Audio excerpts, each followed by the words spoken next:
Vande Mataram. Oxford school of science Amreli દરેક વિદ્યાર્થીઓનું સ્વાગત કરે છે.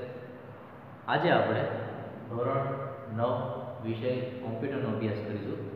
વિદ્યાર્થી મિત્રો, તમે જાણો છો એ રીતે આપણે અત્યારે જે કોમ્પ્યુટર અભ્યાસક્રમની અંદર થોડા અલગ અલગ જે પાઠ્યપુસ્તકની અંદર આપેલા પ્રકરણ છે તેમાં ચેપ્ટર નંબર 6 કે જે છે ઉબુન્ટુ લિનક્સનો પરિચય, તેનો આપણે અભ્યાસ કરી રહ્યા છીએ. તેમાં હાલ આપણે જે ચેપ્ટરના એન્ડિંગ તરફ જઈ રહ્યા છે તેમાં આપણો એક ટોપિક છે એક્સ વિન્ડો સિસ્ટમ, કે જેનો આપણે પરિચય મેળવવાનો છે. તો સૌપ્રથમ તો આપણે જોયું હતું કે લિનક્સ શું છે, ઉબુન્ટુ લિનક્સ શું છે, ઉબુન્ટુ અને લિનક્સ બંને અલગ અલગ કઈ રીતે હતા અને ત્યારબાદ કઈ રીતે એને એક કરીને અત્યારની જે અત્યારની લેટેસ્ટ ઉબુન્ટુ લિનક્સ જે આપણે યુઝ કરીએ છીએ એ પ્રકારની ઓપરેટિંગ સિસ્ટમ કઈ રીતે ડેવલપ કરવામાં આવી, એ બધા ટોપિક આપણે આગલા વિડિયો લેક્ચરની શ્રેણીની અંદર બહુ જ સરસ રીતે જોઈ ચૂક્યા છીએ. ત્યારબાદ આપણે લિનક્સના અલગ અલગ એપ્લિકેશન્સ, લિનક્સ કઈ રીતે વર્ક કરે છે, લિનક્સ બીજી ઓપરેટિંગ સિસ્ટમ કરતાં કઈ રીતે ફાયદાકારક છે, બધા ટોપિક આપણે આ ચેપ્ટરની અંદર બહુ જ સરસ રીતે ભણી ચૂક્યા છીએ. તો હવે ત્યારબાદનો એક ફાઇલ સિસ્ટમનો ટોપિક પણ આપણે ભણી ચૂક્યા હતા. હવે આજે આપણે જે ટોપિક ભણવાનો છે એક્સ વિન્ડો સિસ્ટમ, તો એ શું છે તેનો આપણે પરિચય આજના વિડિયો લેક્ચરની શરૂઆતની સાથે મેળવીએ. સૌપ્રથમ શું કીધું છે, લિનક્સ ગ્રાફિક્સ માટે એક એક્સ વિન્ડોઝ નામનો એક ટોપિક છે, એક કન્સેપ્ટ છે, તેનો ઉપયોગ થાય છે લિનક્સ ગ્રાફિક્સ માટે. તો આ છે શું, તો એક સર્વર, એક ગ્રાફિક્સ, એટલે કે આની અંદર આપણે બે શબ્દો મેઇન ભણવાના આવશે, એક એક્સ વિન્ડો અને બીજો આવશે એક્સ સર્વર. મુખ્યત્વે તેના બે શબ્દો, એક એક્સ વિન્ડો અને એક્સ સર્વર, બરાબર. એટલે કે એક્સ વિન્ડો અને તમે એક્સ સર્વર અને એક્સ ક્લાયન્ટ એ રીતે બે ભાગમાં આપણે ડેવલપ કરી શકીએ. એટલે કે આપણી જે મેઇન શબ્દ શું થયો એક્સ વિન્ડો, તેની અંદર આવશે એક્સ સર્વર અને બીજો એની સાથે સંકળાયેલો શબ્દ હશે એક્સ ક્લાયન્ટ. આ રીતે આપણે એને સમજવાનું થશે. સામાન્ય સર્વર અને ક્લાયન્ટ શું છે આપણે જાણીએ છીએ. સર્વર એટલે સામાન્ય રીતે જે સીપીયુ પર આપણે વર્ક કરતા હોય તેને આપણે સર્વર કહેતા હોઈએ છીએ, અને ક્લાયન્ટ એટલે આપણે, હું, તમે, આપણા બધા યુઝર છે. યુઝર એક પ્રકારનો ક્લાયન્ટ છે. તો એક સર્વર સિસ્ટમ શું કહે છે, એક પ્રકારની ગ્રાફિકલ ડિસ્પ્લેની સુવિધા આપે છે. હવે અત્યાર સુધી આપણે એવું જોયું હતું કે લિનક્સ, ઉબુન્ટુ લિનક્સ છે એ કમાન્ડ પ્રોમ્પ્ટ, એટલે કે ફક્ત અને ફક્ત 1, 2, 3 એવા અલગ અલગ પ્રકારના કમાન્ડો ઉપર, એટલે કે એક પ્રકારની એવી સીયુઆઈ પ્રકાર, જેને આપણે કેરેક્ટર યુઝર ઇન્ટરફેસ કીધો હતો, એ પ્રકારની સીયુઆઈ પ્રકારની રચના ઉપર ચાલતી એક વ્યવસ્થા છે. પરંતુ હવે આપણે કોના ઉપર જઈ રહ્યા છીએ, ગ્રાફિક્સ ઉપર. એટલે કે આ પ્રકારની ગ્રાફિક્સ ડિસ્પ્લેની સુવિધા આપતી એક જે પદ્ધતિ છે એને આપણે એક સર્વર પદ્ધતિ કહેવામાં આવે છે.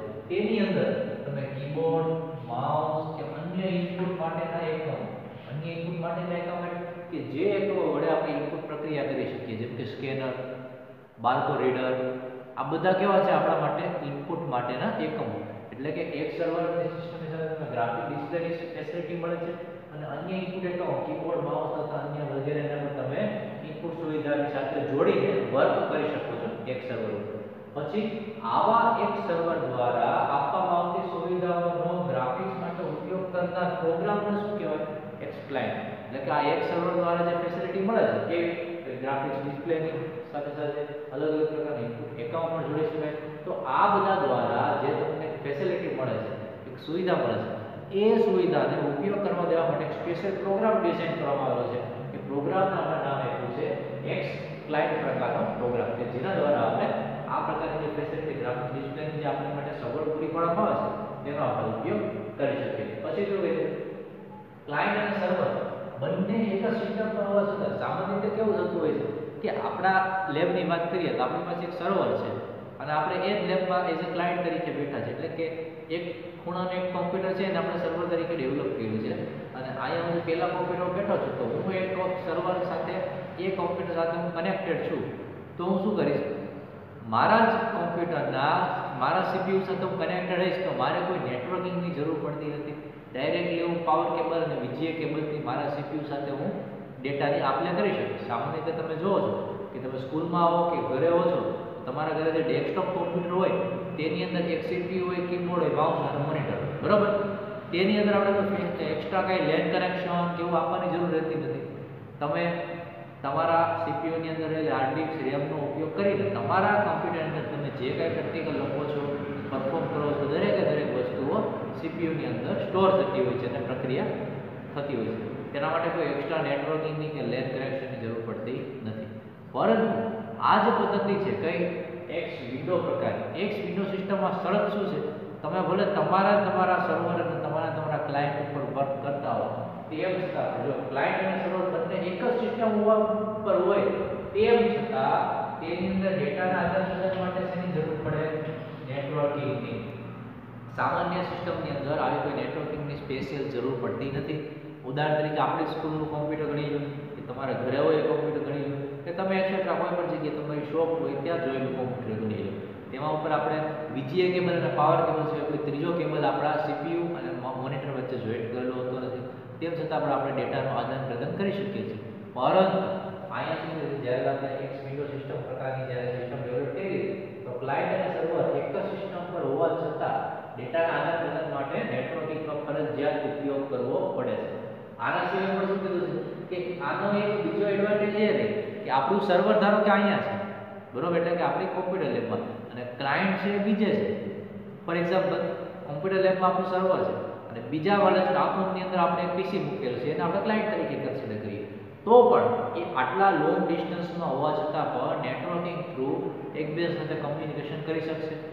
તો કે હા. આ સિવાય પણ તમે બહાર આપણી સંસ્થાની બહાર પણ તમે કોઈ એઝ અ ક્લાયન્ટ તરીકે જ્યારે નેટવર્કિંગ થ્રુ આપણી સિસ્ટમ થશે, એટલે કે સર્વર સાથે જોઈન્ટ થાવશો તો પણ તમે કમ્યુનિકેશન કરી શકો છો. તો આ એક એનો એડવાન્ટેજ પણ આપણે ગણી શકીએ. જો શું કહે છે કે દૂરથી સર્વર સાથે, મેં તમને કીધું કોઈ પણ સ્પેસ પર તમે અવેલેબલ હો ત્યાંથી તમે સર્વરની સાથે જોડાઈને સિસ્ટમને ચલાવી પણ શકો અને એ સિસ્ટમને નિયંત્રણ પણ કરી શકો છો. એટલે કે આપણે સિસ્ટમને ઓપરેટ કરી શકીએ, એ સિસ્ટમમાં આપણો ડેટા છે એને દાખલ કરી શકીએ, એ સિસ્ટમમાં રહેલો એટલે કે સર્વરમાં રહેલો ડેટા છે એનો આપણે ઉપયોગ પણ કરી શકીએ, સિસ્ટમને ઓન ઓફ કરી શકીએ, એનું વર્કિંગ કન્ડિશનમાં રાખવી કે સ્લીપ મોડમાં રાખવી કે હાઇબરનેટ મોડમાં રાખવી વગેરે કોઈ પણ જાતના ઓપરેશન આપણે દૂર બેઠા પણ કરી શકતા હોઈએ છીએ. તો આ બધા શું છે, એક પ્રકારના એક વિન્ડો સિસ્ટમની આખી જે પદ્ધતિ છે એના ફાયદાઓ છે. પછી શું કીધું છે, લિનક્સની અંદર એક સૌથી મોટો એક એડવાન્ટેજ છે. સામાન્ય આપણે માઇક્રોસોફ્ટની કે એપલની કે એક્સેટ્રા કોઈ પણ ઓપરેટિંગ સિસ્ટમ તો વાપરતા હોય તો એક જ સમયે એક જ સ્ક્રીન આપણી પાસે હોય છે, બરાબર. ફોર એક્ઝામ્પલ, અત્યારે હું એક વેબ બ્રાઉઝર ખોલું છું, મેં મોઝિલા ફાયરફોક્સ ઉપર કર્યું તો ગૂગલ ક્રોમ ઉપર કર્યું, તો એ સમયે મારી પાસે એક જ વિન્ડો છે.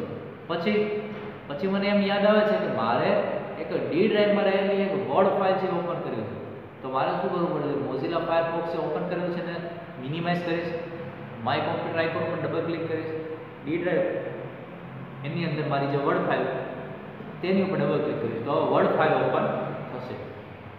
મોઝિલા ફાયરફોક્સ અત્યારે મિનિમાઇઝ છે વર્ડ ફાઇલ ડિસ્પ્લે ઉપર, પછી મોઝિલા ફાયરફોક્સનો ઓન કરીશ એટલે વર્ડ ફાઇલ પાછી મિનિમાઇઝ થઈ જાય. એક જ સમયે ફક્ત તમે એક જ સ્ક્રીનનો ઉપયોગ કરી શકો છો.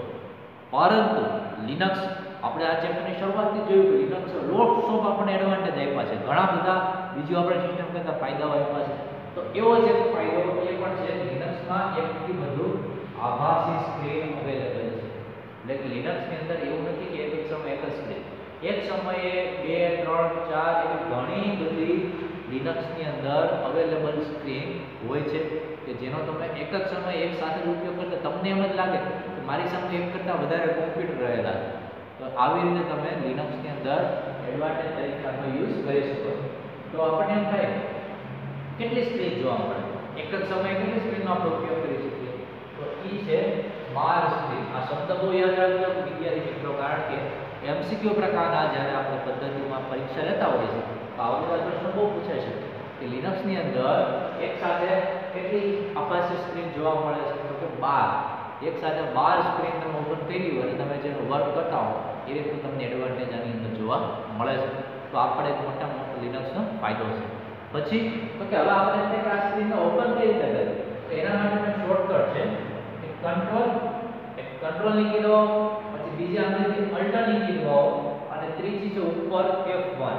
એટલે કે આપણું જે કીબોર્ડ હોય આપણા કીબોર્ડની અંદર જ્યાં કંટ્રોલ ની કી હોય પછી અલ્ટર ની કી હોય, ઉપર જે લાઈન હોય F1 F2 એટલે કંટ્રોલ અલ્ટર દબાવી અને F1 ની કી દબાવો એટલે વિન્ડો નંબર 1 સ્ક્રીન 1 ઓપન થાય.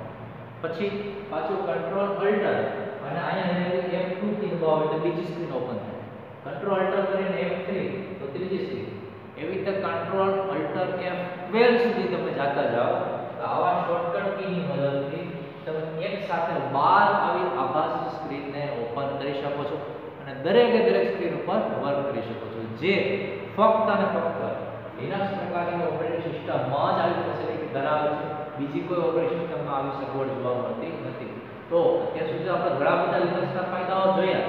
એ ઉપરાંત પણ આપણે એક લેટેસ્ટ ફાયદો આપણને જોયો કે જે આપણા માટે અગત્યનો કહી શકાય કે બીજી ઓપરેટિંગ સિસ્ટમ કરતાં આપણને એડવાન્ટેજ છે અને બીજા કરતાં આને થોડું અલગ પાડે છે.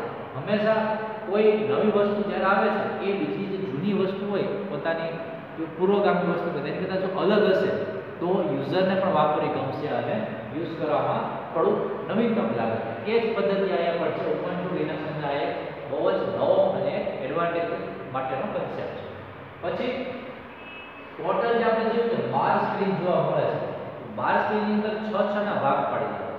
પ્રથમ જે 6 સ્ક્રીન છે એ ટેક્સ્ટ મોડ પ્રકારની સ્ક્રીન છે અને બાકીની જે 6 એટલે કે 7 થી 12 પ્રકારની છે ગ્રાફિક મોડ પ્રકારની. ટેક્સ્ટ મોડ એટલે જેની અંદર ફક્ત લખાણ લખી શકાય એને ટેક્સ્ટ મોડ કહેવામાં આવે છે. ધારો કે આપણે નોટપેડની અંદર તમે લખાણ લખી શકો છો, કોઈ પણ જાતના ડ્રોઈંગ દોરી શકતા નથી, કોઈ પણ પિક્ચર મૂકી શકતા નથી, વગેરે મૂકી શકાતું નથી. તો એને કહેવામાં આવે છે ટેક્સ્ટ મોડ પ્રકાર. ગ્રાફિક મોડ એટલે જેની અંદર ઓડિયો, વિડિયો, ચિત્ર વગેરે પ્રકારના એનિમેશન, કાર્ટૂન, સ્પેશિયલ સિમ્બોલ વગેરે મૂકી શકાય. એને કહી શકાય આપણે ગ્રાફિક મોડ. એટલે કે ટોટલ જે લિનક્સ તમને 12 જે આભાસી સ્ક્રીન એટલે કે વર્ચ્યુઅલ સ્ક્રીન જે તમને ફેસિલિટી પ્રોવાઈડ કરે છે, એમાં પહેલી 1 થી 6 છે ટેક્સ્ટ મોડ પ્રકારની, બીજી 7 થી 12 છે ગ્રાફિક મોડ પ્રકારની ફેસિલિટી પ્રોવાઈડ કરતું હોય છે. તો આ રીતે બીજી ઓપરેટિંગ સિસ્ટમ કરતાં લિનક્સ આપણને આટલા બધા એડવાન્ટેજ આપે છે અને આ રીતે અલગ પણ પડે છે. હવે ત્યાર પછીનો નેક્સ્ટ ટોપિક છે આપણી પાસે GUI વિન્ડોના ઘટકો. હજો જૂનો અને જાણીતો કન્સેપ્ટ, પરંતુ થોડોક સમય વયો ગયો છે એટલે કદાચ યાદ ન હોય, આપણે ફરીવાર જોઈ લઈએ. સૌપ્રથમ તો GUI એટલે શું? તો કે GUI એટલે એક પ્રકારનું ગ્રાફિકલ યુઝર ઇન્ટરફેસ. GUI એટલે એક પ્રકારનો ગ્રાફિકલ યુઝર ઇન્ટરફેસ.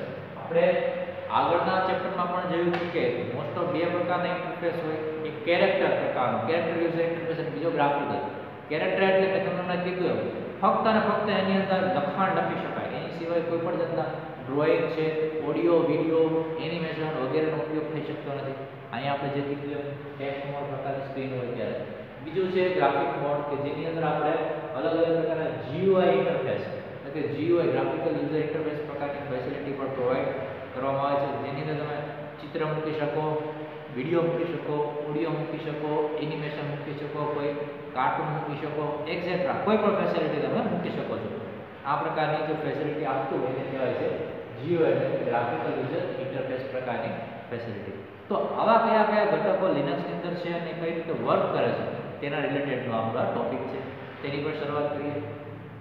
શું કીધું છે અહીંયા આપણે જે ટોપિક પૂર્ણ કર્યો એ જ ટોપિકને આગળ ધપાવીએ છીએ કે મોટાભાગની ઓપરેટિંગ સિસ્ટમમાં એક સમયે એક જ સ્ક્રીનનો ઉપયોગ થઈ શકે. મેં તમને ઉદાહરણ આપ્યું, માઇક્રોસોફ્ટની ઓપરેટિંગ સિસ્ટમ તમે વાપરો છો તો તેની અંદર અત્યારે જો આપણી પાસે વેબ બ્રાઉઝર ચાલુ છે તો વેબ બ્રાઉઝર ચાલુ હોય તો વેબ બ્રાઉઝરને બંધ કર્યા વગર સીધે તમે વર્ડ ફાઇલ એટલે કે વેબ બ્રાઉઝરને મિનિમાઇઝ કર્યા વગર વર્ડ ફાઇલ ઓપન કરી શકતા નથી. આ પ્રકારની જે ફેસિલિટી છે એક જ સમયે એક જ સ્ક્રીન પ્રકારનો કન્સેપ્ટ કહી શકાય. મોટાભાગની ઓપરેટિંગ સિસ્ટમ કેવી લિનક્સને બાદ કરતા બાકીની બધી જે ઓપરેટિંગ સિસ્ટમ છે એમાંથી મોટાભાગની ઓપરેટિંગ સિસ્ટમ એક જ સમયે એક જ સ્ક્રીનનો યુઝ કરવાની ફેસિલિટી આપે છે, બરોબર. તેની અંદર અનેક વિન્ડો માટે એકબીજામાંથી ફરતું રહેવું પડે. એટલે કે એક કરતાં વધારે વિન્ડો તમે જ્યારે ઓપન કરો છો તો તમારે શું કરવું પડે? એક વિન્ડોને મિનિમાઇઝ કરવી પડે, પછી બીજી વિન્ડો ઓપન કરો. હવે ત્રીજી વિન્ડો ઓપન કરી છે, પહેલી તો મિનિમાઇઝ છે, બીજીને પણ મિનિમાઇઝ કરો, ત્રીજી ઓપન કરો, પછી 3 મિનિમાઇઝ ઓપન કરીને ચોથી ઓપન કરો. આ રીતે તમારે એક કરતાં વધારે જ્યારે વિન્ડોઝ ઓપન હોય તો એનો વારાફરતી ઉપયોગ કરવો પડે છે. એક સાથે તમે એનો ઉપયોગ કરી શકતા નથી. પરંતુ લિનક્સે આ મુશ્કેલીને દૂર કરી છે. તેની અંદર અનેક ગ્રાફિક સ્ક્રીન અવેલેબલ છે. ટોટલ કેટલી ગ્રાફિક સ્ક્રીનની સંખ્યા છે? ટોટલ 12 કે જેની અંદર 6 છે ટેક્સ્ટ મોડમાં અને 6 છે એ ગ્રાફિક મોડમાં જોવા મળે છે. પરંતુ ટોટલ કેટલી છે તો કે 12 ગ્રાફિક સ્ક્રીન આપણને જોવા મળે છે. એટલે કે આ પ્રકારની અલગ અલગ ગ્રાફિક સ્ક્રીન જોવા મળે છે. દરેક ગ્રાફિક સ્ક્રીન ઓપન કરવા માટે કંટ્રોલ બટન અને પછી F1 એટલે પહેલી F2 એટલે બીજી, આ રીતે તમે અલગ અલગ પ્રકારની ગ્રાફિક સ્ક્રીનનો ઉપયોગ પણ કરી શકો છો. તો આ રીતે અલગ અલગ ગ્રાફિક સ્ક્રીન જોવા મળે છે અને દરેક ગ્રાફિક સ્ક્રીન પાસે પોતાની એક વર્ક સ્પેસ હોય છે. દરેક એટલે કે બારે બાર ગ્રાફિક સ્ક્રીન પાસે અલગ અલગ વર્ક સ્પેસ હોય. તો આપણે એમ કહીએ વર્ક સ્પેસ વળે શું એમ, તો વર્ક સ્પેસ એક પ્રકારનું મોનિટર છે. વર્ક સ્પેસને તમે એક પ્રકારનું મોનિટર કહી શકો. મોનિટર એટલે આપણે જે સામાન્ય રીતે આંખ ખુલે છે જેને આપણે શું કહીએ છીએ, ડિસ્પ્લે. બરોબર. તો કે આ પ્રકારની એક વ્યવસ્થા જેને આપણે મોનિટર કહો તો ડિસ્પ્લે કહો. તો દરેક વર્ક સ્પેસ એક જાતના મોનિટર એટલે કે ડિસ્પ્લે તરીકે વર્ક કરતું હોય છે અને જેની અંદર આપણે દરેકની અંદર નવી નવી વિન્ડો ખોલી શકીએ છીએ. એટલે કે પહેલી વર્ક સ્પેસની અંદર F1 આપવાથી પહેલી વિન્ડો ખોલે, બીજામાં બીજી, ત્રીજામાં ત્રીજી, એ રીતે 12મા સુધી 12 વિન્ડો આપણે અલગ અલગ ગ્રાફિક્સની અંદર અલગ અલગ વર્ક સ્પેસની મદદથી ખોલી શકતા હોઈએ છીએ. પછી હવે આપણે એમ થાય કે આ બધું જે વાત કરી એ તો નોર્મલ વાત છે. ચલો હવે એ પ્રકારની એક વિન્ડો આપણે ધારો કે આપણે વિન્ડો નંબર 1 છે અત્યારે આપણે કેવી ડિસ્પ્લે લઈએ એ ઓપન કરીએ તો કેવી દેખાય અને એના કયા કયા ઘટકો હોય એ પણ આપણે જોવું પડે. તો તેના માટે બુકની અંદર આકૃતિ 6.11 માં બહુ જ મજાનું એક્ઝામ્પલ સહિતનું આપણને એક્સપ્લેનેશન આપ્યું છે.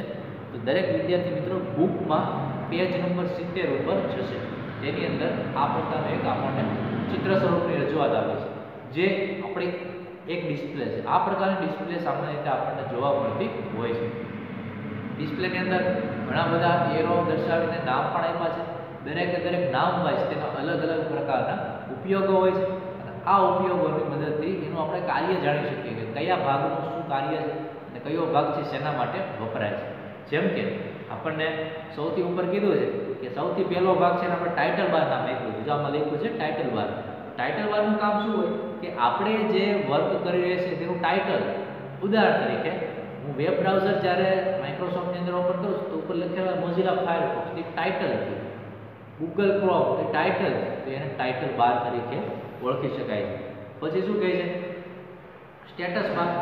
સ્ટેટસ બાર શું છે, વર્તમાન સ્થિતિને લગતો સંદેશો એટલે કે અત્યારે તમે જે વર્ક કરો છો એના રિલેટેડ જે મેસેજ ડિસ્પ્લે કરાવવાનું કામ છે એ કોણ કરે છે, સ્ટેટસ બાર, કે જેની અંદર આપણને અત્યારનું જે આપણે વર્ક કરીએ છીએ એ પ્રકારની એક મેસેજ જોવા મળે છે કે અત્યારે તમે આવા પ્રકારનું વર્ક કરી રહ્યા છો. પછીનો એક છે હોરિઝોન્ટલ સ્ક્રોલ બાર અને બીજો છે વર્ટિકલ સ્ક્રોલ બાર. વર્ટિકલ અને હોરિઝોન્ટલ સ્ક્રોલ બાર એ બંનેનું કામ શું હોય કે જ્યારે ડિસ્પ્લેની અંદર એટલો બધો જે ડેટા સમાઈ ગયો હોય કે ઉપરથી નીચે સુધીનું જે એક પેજની જે લિમિટેશન આપી છે અહીં સુધી જો ડેટા લખાઈ ગયો, હજી તમે નીચે જે ડેટા લખો છો તો આ પ્રકારે સ્ક્રોલ બાર જોવા મળે છે કે જેને તમે ઉપર નીચે કરી શકો છો.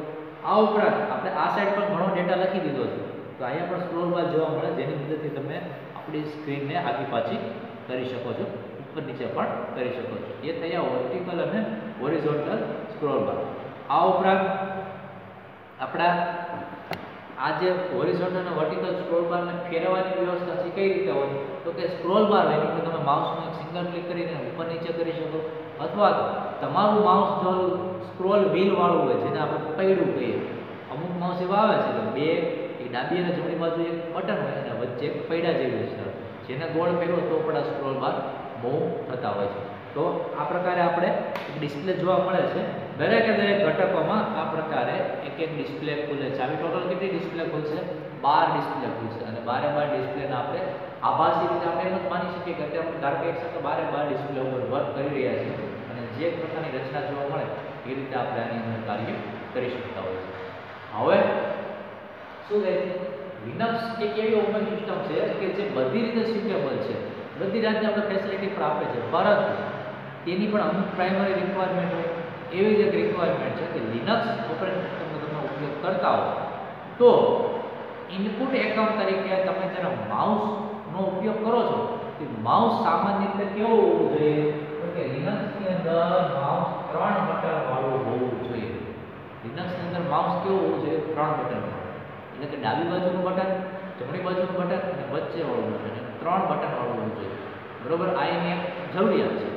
પછી ધારો કે 3 બટન વાળું માઉસ નથી તો બીજી શરત એ છે કે જો 3 બટન વાળું માઉસ ના હોય તો 2 બટન અને વચ્ચે જે ગરબડી વાળી પૈડા જેવી રચના કીધી એવું હશે તો પણ ચાલશે કે જેના મદદથી આપણે સ્ક્રોલ કરી શકીએ.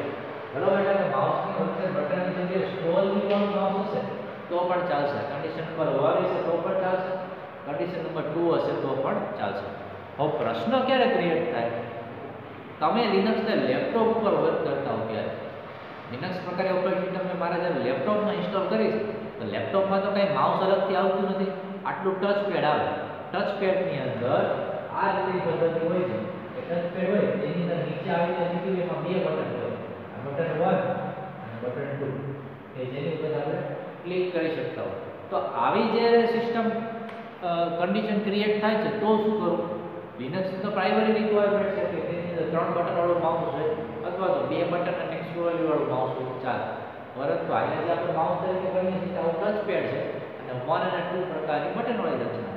તો શું કરવું? તેનું પણ સોલ્યુશન છે કે બંને બટનને જ્યારે એક સાથે પ્રેસ કરશો, એટલે કે બટન 1 અને બટન 2, બટન 1 ને પ્રેસ કર્યું, બટન 2 ને પ્રેસ કર્યું, તેની જગ્યાએ બંને બટનને તમે એક સાથે પ્રેસ કરશો ને તે વચ્ચેના બટન વડે જે કાર્ય થતું હશે એ પ્રકારનું કાર્ય કરશે. એટલે કે બટન નંબર 3 નું જે કાર્ય છે એ બંને બટનને એક સાથે પ્રેસ કરવાથી બટન નંબર 3 નું કાર્ય કરી આપે છે. તો આપણે એક એનું સોલ્યુશન છે, કારણ કે લેપટોપની અંદર કઈ લિનક્સ આપણે ઇન્સ્ટોલ કરીએ છીએ અલગથી તો માઉસ ઇન્સ્ટોલ કરાવતું નથી, અલગથી આપણે માઉસ ખરીદીને અહીંયા જોડેલું રાખીએ એવું તો કરાવતું નથી. તો એના માટેનું સોલ્યુશન એવું કહ્યું કે ટચપેડની જે બે સ્વિચ છે બંને સ્વિચને તમે એક સાથે પ્રેસ કરશો તો એ સ્વિચ નંબર 3 નું જે કાર્ય છે એ કાર્ય તરીકે વર્ક કરશે. આ રીતે આનું સોલ્યુશન લાવવામાં આવે. બરાબર. હવે કેટલીક એવી વિન્ડો સિસ્ટમ હોય છે કે તેની અંદર આપણે વિન્ડોની સાઈઝ છે નાની મોટી કરી શકીએ છીએ. બરાબર, અમુક એક્સેપ્શનને બાદ કરી. બરાબર, ધારો કે આપણે એક ડિસ્પ્લે જોવા મળી, આ ડિસ્પ્લેને મારે નાની કરવી છે, મોટી કરવી છે, તો ફૂલ સાઈઝમાં કરવી છે, સાવ મિનિમાઇઝ કરી દેવી છે અથવા તો અડધી સ્ક્રીનમાં રાખવી છે, વગેરે પ્રકારની પ્રક્રિયાઓ આપણે મિનિમાઇઝ, મેક્સિમાઇઝ, પછી રિસ્ટોર વગેરે બટનની મદદથી કરી શકતા હોઈએ. એટલે કે આ પ્રક્રિયા જે કરવામાં આવે છે એના માટે માઉસનો ઉપયોગ થાય છે. માઉસની ડ્રેગ અને ડ્રોપ પ્રકારની પદ્ધતિ વડે આપણે કાર્ય કરી શકતા હોઈએ છીએ. ડ્રેગ અને ડ્રોપ એટલે માઉસનું જે બટન હોય, માઉસના બટનને જે પ્રેસ કરવાની પ્રક્રિયા છે ડ્રેગ કહેવાય. પછી ત્યાંથી આમ ખસેડીને આપણે એરો કીની મદદથી જે ખસેડીને આપણે અહીંયા લાવ્યા અને એ માઉસને મૂકી દીધું તો આ જે મૂકવાની પદ્ધતિ છે એને ડ્રોપ કહેવાય. તો ડ્રેગ અને ડ્રોપ, ડ્રેગ અને ડ્રોપ, તો આ માઉસની ડ્રેગ અને ડ્રોપ પ્રકારની પ્રક્રિયા છે. તેના વડે આપણે સ્ક્રીનના લેઆઉટમાં ચેન્જીસ કરી શકતા હોઈએ છીએ. તો આ રીતે આપણે જે વિન્ડોઝના અલગ અલગ જે minimise, maximise, horizontal minimise, horizontal maximise, vertically વગેરેનો આપણે ઉપયોગ કરી શકીએ છીએ માઉસની ડ્રેગ એન્ડ ડ્રોપ પ્રક્રિયાઓ દ્વારા. જેવું કે આપણે શું કરી શકીએ લિનક્સમાં બીજી જે આપણે ઓપરેટિંગ સિસ્ટમમાં કરતા હોય, એટલે કે માઇક્રોસોફ્ટમાં કેવું આપણે ડિસ્પ્લે હોય મિનિમાઇઝ એટલે હાવ નીચે જવા દે અથવા તો મેક્સિમાઇઝ કરીએ પણ કેવી અડધી જ ડિસ્પ્લેમાં એ વિન્ડો દેખાવી જોઈએ. આપણી ટોટલ વિન્ડો છે અડધા ભાગમાં દેખાય છે, આખામાં ના દેખાવી જોઈએ. પ્રકારના ફેરફારો આપણે અલગ અલગ કરતા હોય છે. તો એવા જ ફેરફારો આપણે લિનક્સની અંદર પણ કરી શકીએ કે આખી વિન્ડોને તમે મિનિમાઇઝ કરી દો, આખી વિન્ડોને મેક્સિમાઇઝ કરી દો, અથવા તો મેક્સિમાઇઝ હોરિઝોન્ટલ મતલબ કે આપણી આટલી જે ડિસ્પ્લે છે તેમાં આટલા જ ભાગમાં આપણી જે નવી વિન્ડો છે આ રીતે મેક્સિમાઇઝ હોરિઝોન્ટલ અથવા તો આ રીતે તમે અડધામાં જાઓ. તો આ પ્રકારના તમે ચેન્જીસ ઉબુન્ટુ લિનક્સની અંદર કરી શકો છો. તો આ બધા તેની અંદર આપવામાં આવેલા આપણા માટે ફેસિલિટીઝ છે. ત્યારબાદ શું કહે છે, હવે આપણી પાસે દર અત્યારે 12 વિન્ડો એકસાથે ઓપન કરેલી છે. F1, F2, F3 એવી કી દ્વારા આપણે એકસાથે 12 વિન્ડો ઓપન કરી. 12 વિન્ડોને એક એક મિનિમાઇઝ કરીએ, એક મેક્સિમાઇઝ કરીએ, એની કરતાં એક એવી પેટર્ન આપણે એવી નક્કી કરીએ એક સાથે 12 વિન્ડો મિનિમાઇઝ થાય, એક સાથે 12 વિન્ડો મેક્સિમાઇઝ થાય. એ પ્રકારની જે વ્યવસ્થા છે તેના માટે એક શોર્ટકટ કી છે સુપર કી અને વત્તા ડી કી દબાવવાની. એટલે કે એબીસી નો જે ડી હોય એટલે સુપર કી અને ડી કી. અત્યારના જે આપણા કીબોર્ડ આવે છે ને સુપર કીની જગ્યાએ કઈ કી હોય છે તો કે વિન્ડોઝ કી હોય છે. કઈ કે વિન્ડોઝ જે કી હોય ને આવી રીતે નીચે જે આપણા કીબોર્ડની જે કી હોય કી ઉપર આવી રીતે વિન્ડોઝનો સિમ્બોલ જોડેલો હોય. તો આ પ્રકારની કી હોય એને કેવી કહેવાય? વિન્ડો કી. જનરલી ડાબી બાજુના ભાગમાં કીબોર્ડમાં ડાબી બાજુના ભાગમાં આ કી કંટ્રોલની કીની બાજુમાં આવેલી હોય છે. એટલે કે સુપર કી વત્તા ડી કી અથવા અત્યારના નવા જે સીપીયુ કીબોર્ડ હોય છે તો વિન્ડો કી વત્તા ડી કી તમે દબાવો એટલે જેટલી આપણી વિન્ડો ઓપન હશે, ધારો કે 12 સ્ક્રીન ઓપન છે તો 12 એકારે મિનિમાઇઝ થઈ જશે. ફરીવાર એની જ કી દબાવો તો એક સાથે બધે બધી પાછી ઓપન થઈ જશે. એટલે ઓપન ક્લોઝ એટલે કે મિનિમાઇઝ મેક્સિમાઇઝ કરવાની જે પ્રક્રિયા છે તેને તમે સુપર વત્તા ડી એટલે કે વિન્ડો કી વત્તા ડી કીનો પ્રેસ કરીને તમે એક સાથે કરી શકો છો. હવે બીજી એક ફેસિલિટી એ છે કે મારે એકમાંથી બીજામાં ત્રીજામાં એવી રીતે 12 સ્ક્રીનમાં એક પછી એક મારે જ્યારે જવું છે તો હું શું કરી શકું? એના માટે એક વ્યવસ્થા છે. એક સ્ક્રીનને પાછું નીચે જઈને એકમાં જાઓ, બીજામાં જાઓ. એની જગ્યાએ અલ્ટર અને ટેબ એટલે કે કીબોર્ડમાં આપેલી અલ્ટરનેટ કી અને ઉપર આપણે ટેબની કી અલ્ટર ટેબ એકવાર દબાવીશ એટલે એકમાંથી બીજામાં જઈશ, અલ્ટર ટેબ બીજા દબાવીશ એટલે બીજામાંથી ત્રીજામાં જઈશ. એ રીતે અલ્ટર ટેબ કી દબાવવાથી કીબોર્ડની અંદર આપેલી અલ્ટર ટેબ કી દબાવવાથી એક સ્ક્રીનમાંથી બીજીમાંથી ત્રીજીમાંથી ચોથીમાંથી પાંચમાં આવી રીતે 12 સ્ક્રીનમાં હું રાઉન્ડ ટુ રાઉન્ડ આટો મારી શકીશ અને એક પછી એક સ્ક્રીનમાં ઇઝીલી મૂવ કરી શકીશ. તો એ પ્રકારની જે ફેસિલિટી છે અલ્ટર પ્લસ ટેબ કી દ્વારા આપવામાં આવે છે. એક સાથે બધી કીને મિનિમાઇઝ કરવી અથવા એક સાથે બધી કીને મેક્સિમાઇઝ કરવી. દરેક સ્ક્રીનને મિનિમાઇઝ અને મેક્સિમાઇઝ કરવા માટેની કી છે એ છે સુપર કી વત્તા ડી કી. જે સુપર કીને આપણે અત્યારે વિન્ડોઝ કી તરીકે અત્યારે આપણા કીબોર્ડની અંદર ઓળખતા હોય છે. વિન્ડો કી વત્તા ડી કી જ્યારે પ્રેસ કરો છો તો જેટલી અત્યારે સ્ક્રીન અવેલેબલ હશે દરેક સ્ક્રીન મિનિમાઇઝ થઈ જશે. ફરીવાર તમે વિન્ડો અને ડી કી દબાવશો તો જેટલી સ્ક્રીન મિનિમાઇઝ હતી બધી એક સાથે મેક્સિમાઇઝ એટલે ઓપન થઈ જશે. તો આ પ્રકારની શોર્ટકટ કીનો પણ આપણે ઉપયોગ કરી શકતા હોઈએ. પછી છે એક નવો ટોપિક લિનક્સ અંદર આવેલો કે લિનક્સ ટર્મિનલ. લિનક્સ અંદર ટર્મિનલ કોને કહેવાય?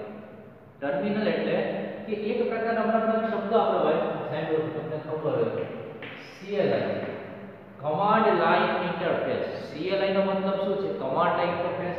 અને બીજો કે જે ટોપિક અત્યારે આપણે અભ્યાસ કરી રહ્યા હતો એ હતો GUI ગ્રાફિકલ યુઝર ઇન્ટરફેસ. તમને એવું મેં કીધું કે કમાન્ડ લાઇન ઇન્ટરફેસની અંદર દરેક સૂચનાઓ દરેક આદેશો કમાન્ડના સ્વરૂપમાં હોય જે આની અંદર સિમ્બોલિક અથવા તો ગ્રાફિકલ સ્વરૂપમાં હોય છે. તો એ જે CLI કન્સેપ્ટનો આપણે જ્યારે ઉપયોગ કરતા હોઈએ છીએ ત્યારે આપણા ટર્મિનલ શબ્દ સાંભળો અગત્યનો થઈ જાય. એટલે કે જ્યારે લિનક્સની અંદર તમે કોઈ પણ આદેશ અથવા કમાન્ડને ટાઈપ કરવા માટે અથવા સ્ક્રિપ્ટ ઉપર ચલાવવા માટેની ફેસિલિટી છે જેને CLI તરીકે ઓળખાય છે. એટલે કે CLI ની અંદર આપણે દરેક સૂચનાઓને કમાન્ડના સ્વરૂપમાં એક આદેશના સ્વરૂપમાં આપતા હોઈએ છીએ. તો ત્યારે આ પદ્ધતિની અંદર એક આપણે જ્યારે આ ટોપિકની શરૂઆત કરી ત્યારે જોયું તો ટોટલ જે 12 સ્ક્રીન જોવા મળે છે. 12 સ્ક્રીનમાંથી 6 અને 6 ના ભાગ પડે છે. પહેલી 6 છે એ કમાન્ડ લાઇન માટેની અને બાકીની હતી એ ગ્રાફિક માટેની હતી. તો આ રીતે ટોટલ આપણે 12 સ્ક્રીનમાંથી 6 અને 6 ના જે ભાગ પાડ્યા હતા આપણે 12માંથી 6 છે એ ગ્રાફિક માટેની 6 છે કમાન્ડ માટેની. તે પહેલી જે 6 છે 6 આપણને આ પ્રકારની એક કમાન્ડ લાઇન પ્રકારની એક ઇન્ટરફેસ એટલે કે ટેક્સ્ટ મોડ જેને આપણે કીધું હતું તો ટેક્સ્ટ મોડ પ્રકારની ફેસિલિટી ધરાવે છે. પરંતુ હવે હું જ્યારે વર્ક કરવાનું ચાલુ કરું છું તો પહેલી 6 સ્ક્રીનનો મેં ઉપયોગ કરી લીધો છતાં પણ મારે હજી બીજી સ્ક્રીનની આવશ્યકતા છે તો 1 થી 6 નો ઉપયોગ થઈ ગયો પરંતુ 7 થી 12 કેવી છે એ ગ્રાફિક પર વર્ક હતી એની હું ટેક્સ્ટ મોડમાં ઉપયોગ કરી શકતો નથી. મારી લિમિટેશન છે. તો આપણે એવું કંઈક નવું કન્સેપ્ટ ક્રિએટ કરીએ કે જેની મદદથી આપણે જે આ 1 થી 6 સ્ક્રીનની બાદ જે 7 થી લઈને જે 12 સુધીની જે સ્ક્રીન છે તેનો પણ આપણે કમાન્ડ લાઇન એટલે કે ટેક્સ્ટ મોડની અંદર ઉપયોગ કરી શકીએ. તેના માટેની પદ્ધતિ એવી છે કે એક્સ્ટ્રીમ નામનો એક પ્રોગ્રામ છે. આ એક્સ્ટ્રીમ પ્રોગ્રામ વડે ગ્રાફિક મોડમાં રહેલી જે આપણી પાસે જે છે 7 થી 12 સુધીની જે સ્ક્રીન એ સ્ક્રીનનો પણ ગ્રાફિક મોડમાં હોવા છતાં તમે એક્સ્ટ્રીમ નામના પ્રોગ્રામની મદદથી તમે એનો CLI તરીકે ઉપયોગ કરી શકો છો. તો આ જે પદ્ધતિ થઈ ગઈ ગ્રાફિક મોડમાં રહેલી સ્ક્રીનનો એક્સ્ટ્રીમ નામની પદ્ધતિ વડે CLI તરીકે ઉપયોગ કરો તો તેને કહેવામાં આવે છે ટર્મિનલ. હવે આવી ગયો ટોપિક ટર્મિનલ એટલે શું? એક્સ્ટ્રીમ નામના પ્રોગ્રામ વડે ગ્રાફિક મોડમાં રહેલી સ્ક્રીનનો તમે CLI તરીકે ઉપયોગ કરો છો તેને ટર્મિનલ તરીકે ઓળખવામાં આવતું હોય છે. તેની મદદથી આપણે આપણા જે ડિસ્પ્લેનો બેકગ્રાઉન્ડનો રંગ બદલી શકીએ, અક્ષરોની સ્ટાઇલ એટલે કે કેવા પ્રકારના ફોન્ટ રાખવા છે એ બદલી શકીએ, અક્ષરોની સાઇઝ ફેરફાર કરી શકીએ, અન્ય પ્રોગ્રામમાંથી આપણે કોઈ પણ વસ્તુને કોપી પેસ્ટ કરીને આપણી જે તેની સ્ક્રીન છે તેની ઉપર લાવી શકીએ વગેરે જેવા દરેક કાર્ય તમે આ ટર્મિનલની અંદર સરળતાથી કરી શકો છો. પછી શું કહે છે? હવે ધારો કે કોઈ કમાન્ડ એવો છે કે કમાન્ડ આપણને કોપી માટેનો કયો કમાન્ડ હતો સાલું એ તો યાદ નથી, અત્યારે તો મારે ઘણા બધું સમય થઈ ગયો તો મને કોપી માટેનો કમાન્ડ યાદ નથી, અથવા તો નવી ફાઇલ ક્રિએટ કરવા માટેનો કયો કમાન્ડ હતો યાદ નથી. તો લિનક્સની અંદર સૌથી મોટો એડવાન્ટેજ જો આપવામાં આવ્યો હોય તો એ છે ઓનલાઈન મેન્યુઅલ. એટલે કે આખા જેટલા કમાન્ડ લિનક્સની અંદર અવેલેબલ છે એની એક મેન્યુઅલ તમને ઉપલબ્ધ કરવામાં આવે છે. ઓનલાઈન તમે એને સર્ચ કરી શકો છો. તેમાંથી કોઈ પણ કમાન્ડ લિનક્સની અંદર આવતા A to Z દરેક કમાન્ડ, એ કમાન્ડનું ડિસ્ક્રિપ્શન અને એની સિન્ટેક્સ સહિતની બધી માહિતી લિનક્સ દ્વારા આપવામાં આવેલી ઓનલાઈન મેન્યુઅલમાંથી મળી જાય. એટલે કે કોઈ પણ કમાન્ડ ભૂલાઈ ગયો હોય કે કમાન્ડનું શું કાર્ય છે એ પણ ભૂલાઈ ગયું હોય તો ઓનલાઈન મેન્યુઅલમાંથી આપણે શોધીને તેનો સરળતાથી ઉપયોગ કરી શકીએ. ટૂંકમાં આપણે એમ કહી શકીએ કે લિનક્સની અંદર એવી રીતે કોઈ વસ્તુ નથી કે જે એડવાન્ટેજ તરીકે આપણને આપવા મનમાં આવી. બીજી બધી ઓપરેટિંગ સિસ્ટમ કરતાં લોટ્સ ઓફ એડવાન્ટેજ લિનક્સની અંદર આપવામાં આવ્યા છે. હવે ત્યારબાદ એક ટોપિક છે home directory. Home directory topic ઉપર જઈએ એ પહેલા થોડુંક લાસ્ટ વિડિયો લેક્ચરને પુનરાવર્તન કરીએ તો થોડુંક મજા આવશે. લાસ્ટ વિડિયો લેક્ચરની અંદર મિત્રો આપણે ટોપિક ભણ્યા હતા તો ફાઇલ સિસ્ટમ ટોપિક ભણ્યા હતા. અલગ પ્રકારની આપણે ફાઇલ સિસ્ટમો જોઈ હતી, બોક્સ વાળી બુકની અંદર તમને એની ફિગર દર્શાવું તો તમને વધારે જલ્દી યાદ આવી જશે. જેની અંદર આપણે કીધું હતું કે home directory, root file system વગેરે પ્રકારનું આપણે જોયું તેની અંદર, બરોબર ને? આ પ્રકારની ફાઇલ સિસ્ટમ જોઈ હતી. તો એ જ પદ્ધતિને આપણે અહીંયા ભણવાની છે, પરંતુ થોડુંક એની અંદર આપણે ડીપમાં જઈએ કે હોમ ડિરેક્ટરી એટલે શું. દરેક યુઝરની personal directory, personal file system તેને કહેવામાં આવે છે હોમ ડિરેક્ટરી. બરાબર? શું કહે છે? લિનક્સમાં દરેક યુઝરની એક પર્સનલ હોમ ડિરેક્ટરી હોય છે. યુઝર એટલે એ પણ આપણે જોયું કે ચેપ્ટરની શરૂઆતમાં કે દરેક વ્યક્તિને લોગિન થવા માટે એક યુઝરનેમ અને પાસવર્ડ આપવામાં આવે. ધારો કે મારો યુઝરનેમ પાસવર્ડ છે તેનાથી હું જ લોગિન થઈ શકે. તમારે લોગિન થવું હોય તો તમારો એક અલગ યુઝરનેમ અને પાસવર્ડ જોઈએ. કોઈ ત્રીજી વ્યક્તિને લોગિન થવું છે એનો અલગ યુઝરનેમ અને પાસવર્ડ જોઈએ. દરેક યુઝર પોતાના યુઝરનેમ અને પાસવર્ડ વડે જ્યારે સિસ્ટમની અંદર એન્ટર થાય છે દરેક યુઝર માટે તેની હોમ ડિરેક્ટરી કેવી હોય છે? અલગ હોય છે. તો એનો ફાયદો શું? એક યુઝરની હોમ ડિરેક્ટરીમાં બીજો યુઝર કોઈ પણ જાતની દખલ દઈ શકતો નથી, અથવા તો બીજા યુઝરની હોમ ડિરેક્ટરીમાં આપણે કોઈ પણ જાતની દખલ દઈ શકતા નથી.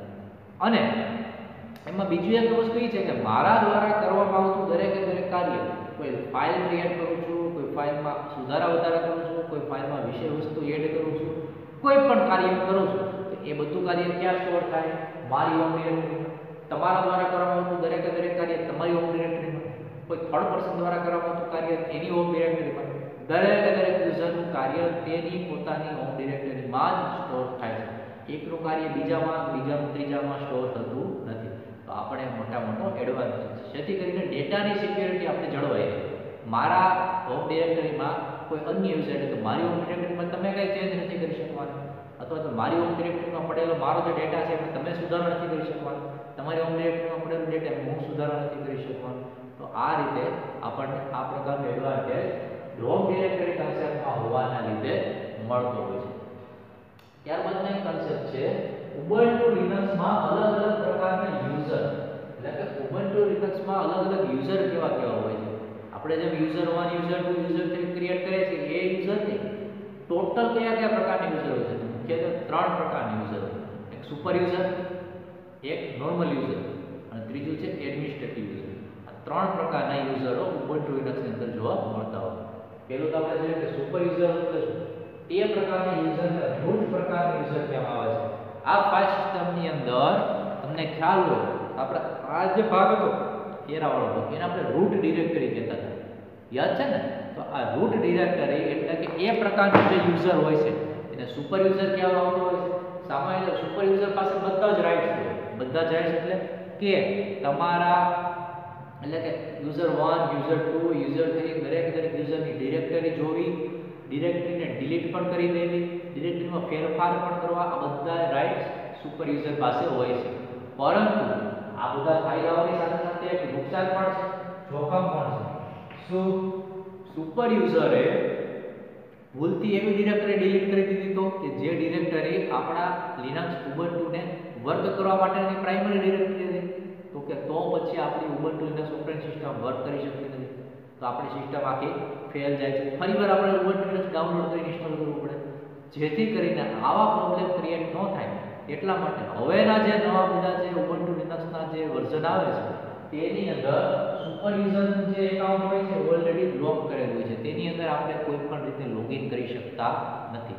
એટલે કે 3 જે યુઝર હોય એમાં સુપર યુઝરનું એકાઉન્ટ ઓલરેડી લોક હોય છે, તેની અંદર આપણે લોગિન થઈ શકતા નથી.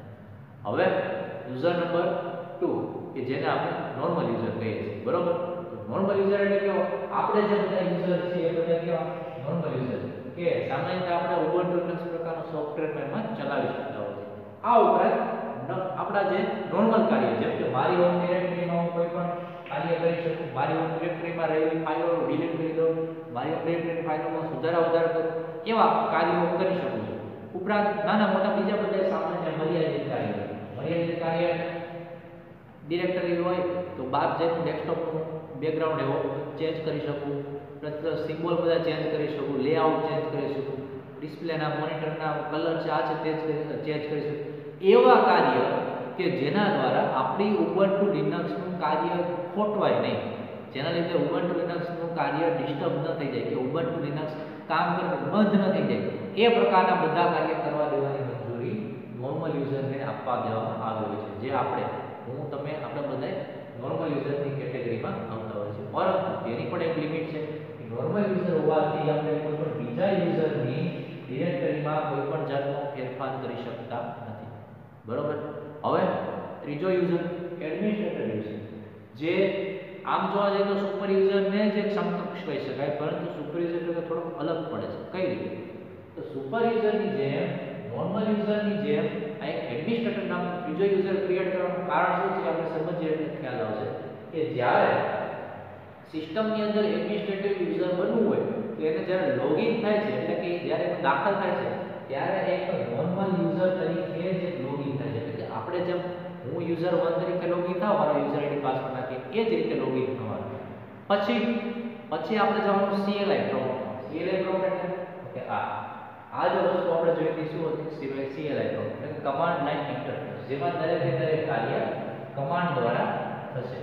CLI પ્રોમ્પ્ટમાં જઈને જો તમારે ટેક્સ્ટ મોડ એટલે કે 1 થી 6 પ્રકારની સ્ક્રીન ઉપર કામ કરવું છે તો sudo નામનો એક કમાન્ડ છે. જો તમારે ગ્રાફિક મોડ માટે કામ કરવું છે તો તમારી પાસે gksudo નામનો કમાન્ડ છે. આ બે કમાન્ડ વડે તમે CLI માં જઈને sudo અથવા gksudo નામના કમાન્ડ સાથે વર્ક કરીને એઝ અ એડમિનિસ્ટ્રેટર તરીકે વર્ક કરી શકો છો. શરત શું? પહેલા લોગિન થવાનું નોર્મલ યુઝર તરીકે વર્ક કર્યા પછી CLI એટલે કમાન્ડના ઇન્ટરફેસમાં જવાનું, ત્યાં જો ટેક્સ્ટ મોડમાં ફેરફાર કરવો છે તો sudo કમાન્ડ અને ગ્રાફિક મોડમાં ફેરફાર કરવો છે તો gksudo કમાન્ડ વડે તમે વર્ક કરી શકશો. તેની અંદર પણ સાવચેતી રાખવા માટેની સિસ્ટમ છે પાસવર્ડ સિસ્ટમ. એટલે કે જ્યારે તમે આ બે કમાન્ડના ઉપયોગ કરીને લોગિન થાવ છો, લોગિન થાવ એટલે તરત તમારી પાસે પાસવર્ડ માંગે કે તમે જે એકાઉન્ટમાં લોગિન થયા છો એનો પાસવર્ડ શું હતો? શું કામ? સિક્યોરિટી પર્પઝ માટે, કે ચેક કરશે કે આ યુઝર છે ઓથેન્ટિકેટેડ યુઝર છે ને, કોઈ અનઓથોરાઇઝ યુઝર તો દાખલ નથી થઈ ગયું. કારણ કે મારો પાસવર્ડ મને ખબર જ હોય, જો હું પાસવર્ડ નાખીશ, પાસવર્ડ સાચો હશે તો સિસ્ટમ મને આગળ વધવા દેશે. એટલે આ રીતનું લોગિન થાય એટલે સિસ્ટમ ભાઈ પાસવર્ડ માંગશે, હું મારો સાચો પાસવર્ડ નાખી તો વર્ક કરી શકીશ. પરંતુ પાછી 15 મિનિટ પૂરી થાય એટલે કે 15 મિનિટ પૂરી થયા બાદ ફરીવાર પાસવર્ડ માંગશે. ફરીવાર જો હું સાચો પાસવર્ડ માંગીશ તો પાછો આગળ વર્ક કરી શકીશ. પાછી 15 મિનિટ થાય એટલે પાછો પાસવર્ડ. દરેક 15 મિનિટના ગાળામાં પાસવર્ડ માંગતો રહેવામાં આવશે સિસ્ટમ દ્વારા, જેથી કરીને અનઓથોરાઇઝ યુઝર કોઈ પણ જાતનું સિસ્ટમને નુકસાન થાય એવું કાર્ય કરી શકે નહીં. એના માટે ત્યાંથી એક સિક્યુરિટી માટેની વ્યવસ્થા. એટલે કે આ રીતે લોગિન થયા પછી આ એડમિનિસ્ટ્રેટિવ યુઝર એક પ્રકારના સુપર યુઝર તરીકે જે કાર્ય કરી શકાય એવા દરેક કાર્ય કરી શકે છે. તો અત્યારનું જે આપણું ઉબુન્ટુ લિનક્સ છે એની અંદર આપણે નોર્મલ યુઝર અને એડમિનિસ્ટ્રેટિવ યુઝર આ બે યુઝર તરીકે લોગિન થવાની પરમિશન છે, સુપર યુઝર તરીકે થવાની પરમિશન છે નહીં. તો આ 3 પ્રકારના યુઝરો આની અંદર જોવા મળે છે. ત્યારબાદનો આપણા ચેપ્ટરનો સૌથી છેલ્લો ટોપિક અને એ છે કે ઉબુન્ટુ લિનક્સની અંદર ઓનલાઈન મદદ મેળવવી. ઓનલાઈન મદદ એટલે કોઈ પણ કમાન્ડ ભૂલાઈ ગયા હોય અથવા તે કમાન્ડનું ડિસ્ક્રિપ્શન યાદ નથી અથવા તે કમાન્ડનું શું કાર્ય છે વગેરે જોવા માટે આપણને અલગ પ્રકારની વેબસાઇટનું એક લિસ્ટ આપ્યું છે કે આટલી અલગ પ્રકારની વેબસાઇટ ઉબુન્ટુ લિનક્સ પ્રકારની જે કમ્યુનિટી, આપણે આ ચેપ્ટરની શરૂઆતમાં કીધું કે ઉબુન્ટુ લિનક્સ ચલાવવા માટે આજની તારીખમાં એક કમ્યુનિટી છે, આ કોઈ ગ્રુપ છે, એ લોકો વર્ક કરતા હોય છે અને આના નવા નવા વર્ઝન પણ દર 6-6 મહિને એટલે કે એપ્રિલ મહિનામાં અને ઓક્ટોબર મહિનામાં લોન્ચ કરતા હોય છે. તો એ કમ્યુનિટી દ્વારા આપવામાં આવેલી આ બધી વેબસાઇટો છે કે જેના દ્વારા તમે ઓનલાઈન કોઈ પણ જાતની હેલ્પ એ લોકો પાસેથી પણ મેળવી શકો છો અને તેમની સાથે કોઈ પણ તમારી ક્વેરી પણ શેર કરી શકો છો. એ લોકો તમારી ક્વેરીનું પ્રોપર સોલ્યુશન લાવીને તમને રિપ્લે પણ આપતા હોય છે. આ પ્રકારની ખૂબ જ સરસ અને ખૂબ જ સરળ પ્રકારની ઓપરેટિંગ સિસ્ટમ એટલે ઉબુન્ટુ લિનક્સ પ્રકારની ઓપરેટિંગ સિસ્ટમ કે જેનો આપણા અભ્યાસક્રમની અંદર ધોરણ 9, 10, 11 અને 12 ધોરણ સુધી આપણે કન્ટિન્યુ અભ્યાસ કરવાનો આવે છે.